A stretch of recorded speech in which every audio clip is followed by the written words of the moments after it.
It's a pleasant day here in New York Central Park. Families are relaxing, cyclists are cycling, the birds are singing.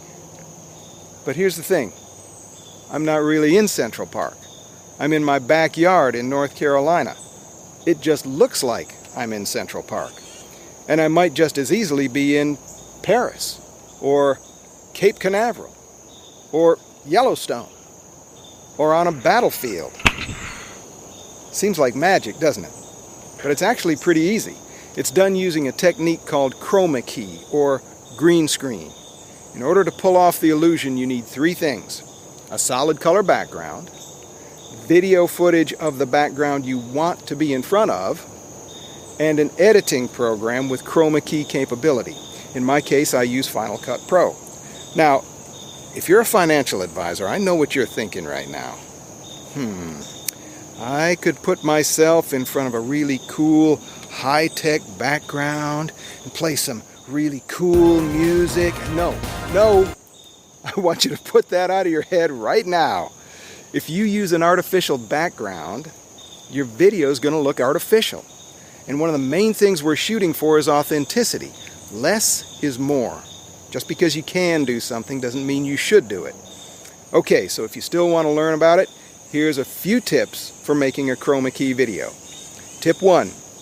I prefer to shoot outdoors for both my green screen footage and background footage.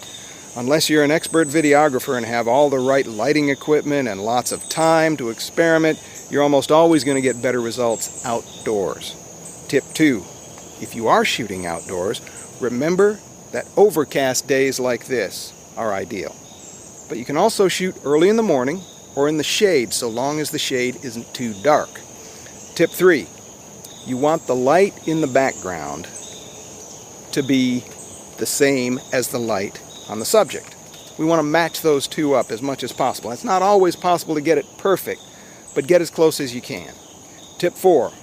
You also want to match the shadows. Which direction are the shadows falling in the background shot?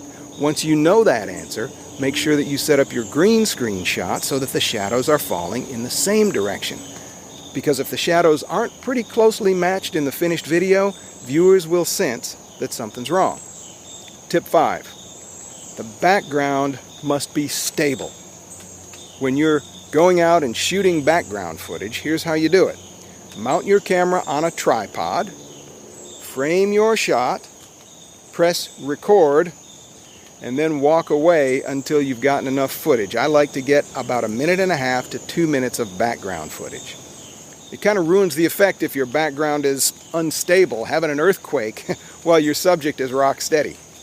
Tip 6. You don't actually need a huge green screen to make this effect work. Just make sure that there's at least some green space all the way around your subject, and then crop out everything else during the editing process. Here's what that looks like in Final Cut. You do your cropping, you add the keyer effect, the background disappears like magic and becomes transparent, so that when you drop in your background video, it looks like the subject is in the same shot with the background.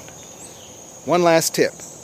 Use this technique sparingly. Yes, it's cool and clever and there are lots of possibilities, but it adds complication to the production process and you necessarily lose some authenticity in the final product.